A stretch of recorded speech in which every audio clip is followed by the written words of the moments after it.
Welcome classic rock fans to a listing of 10 albums, a personal list in the sense that these are my 10 favourite albums. I did a list recently of what I consider to be the 10 greatest albums. Albums that I thought were not only great, but also had a significant impact in terms of culturally, as well as influence. This list, however, has been much requested within the comments below that video, of people wanting to know what my personal 10 favourite albums are. That's quite a slippery question, as these lists tend to ebb and flow in all sorts of directions over time, especially the bottom 2 or 3, I think. But nevertheless, I've had a go at it last night, mulled it over, and here are, at the moment, the albums that I consider my 10 all-time favourites. And do stick around to the end for a few honourable mentions. Those 3 albums that are kind of nudging at that number 10 slot.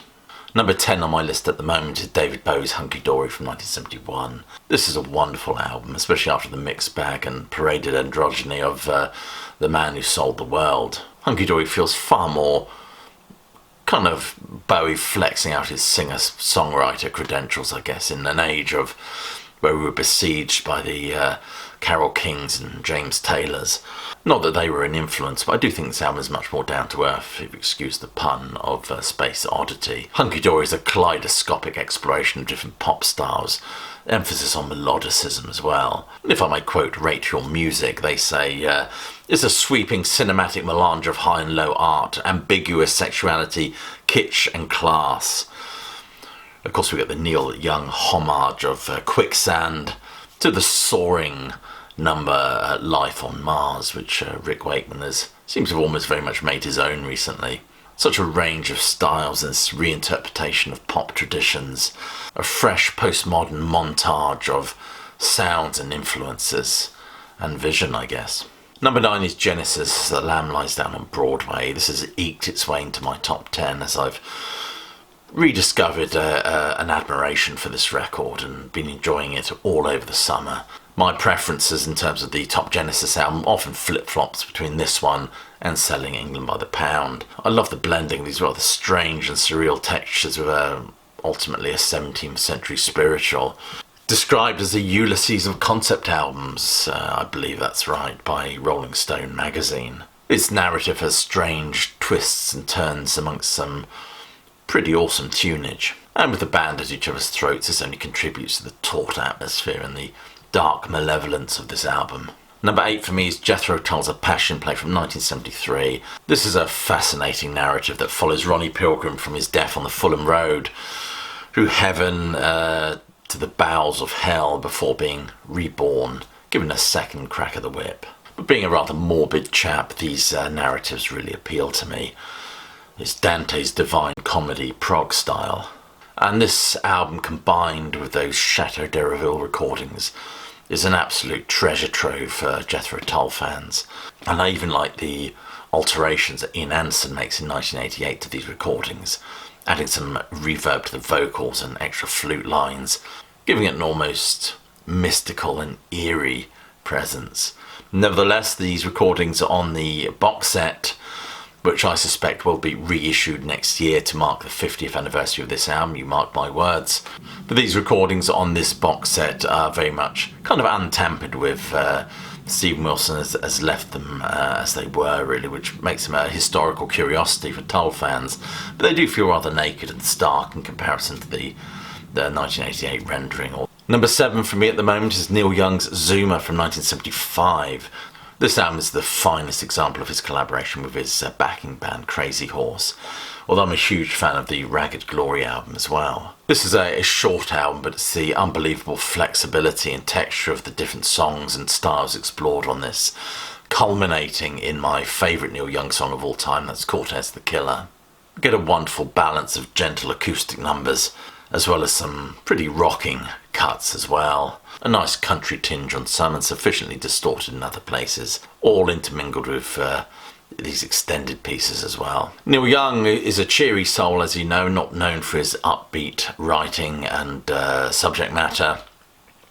And Zuma, of course, makes a strong claim for being his most depressing and emotionally bleak album, even more so than Tonight's the Night. It's heartfelt, sorrowful, impregnated with these mournful little blues licks as well, which all contribute to the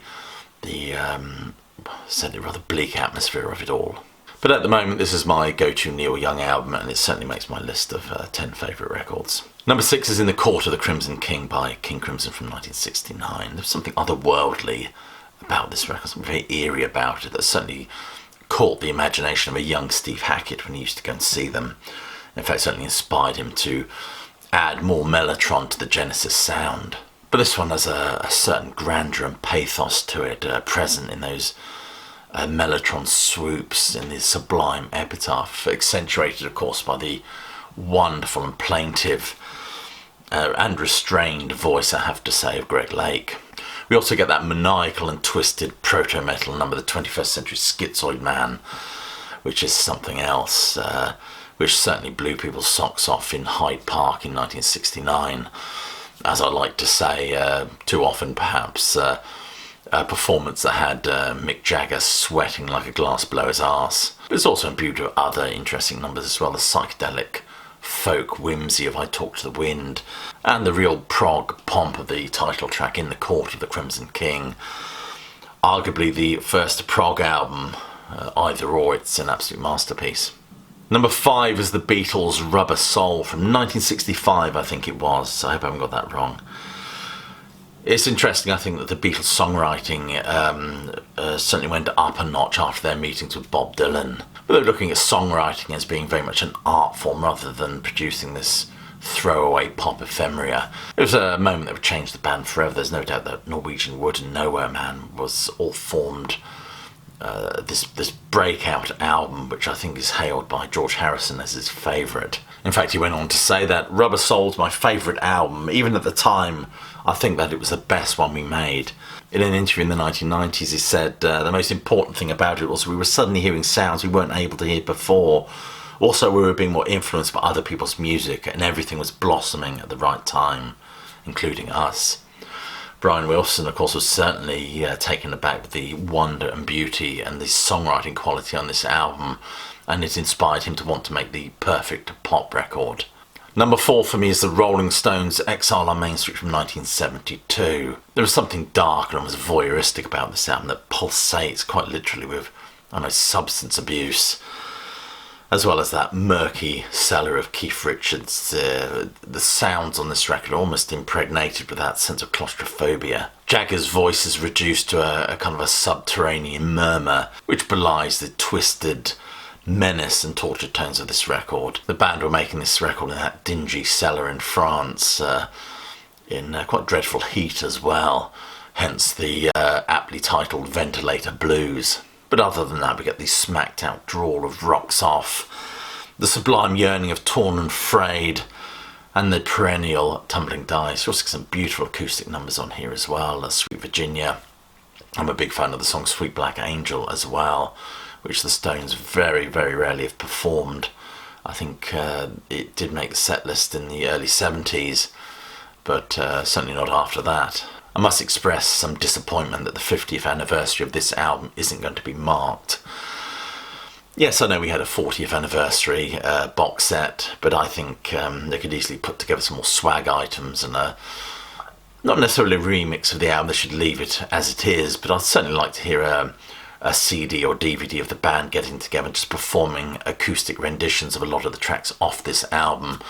Rather disappointed they didn't do that on the 60th anniversary tour, considering the anniversary of this album as well. But I heard it on the grapevine that Mick Jagger's not so keen on this one.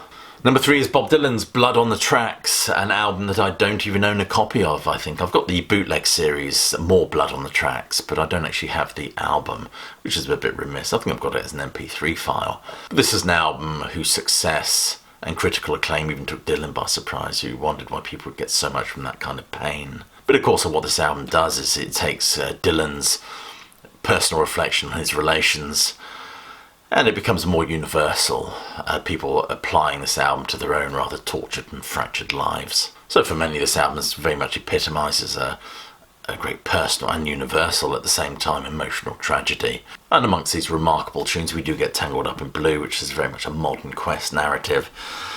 that strains against conventional linearity as he flip-flops between different experiences, past tense, present tense, drifting in out of flashback to the present moment in which he has to keep on keeping on. We get the anguished idiot wind, the rather subdued shelter from the storm, and the very pained simple twist of fate. Interest is a song, I think it's off the bootleg series or Biograph, recorded about this time, called Up to Me. I would have loved to have seen that song on this album. And number 2 for me, quite predictably, is the Beach Boys' Pet Sounds from 1966. Some people claim this is the greatest album of all time. I mean, it's certainly a great album.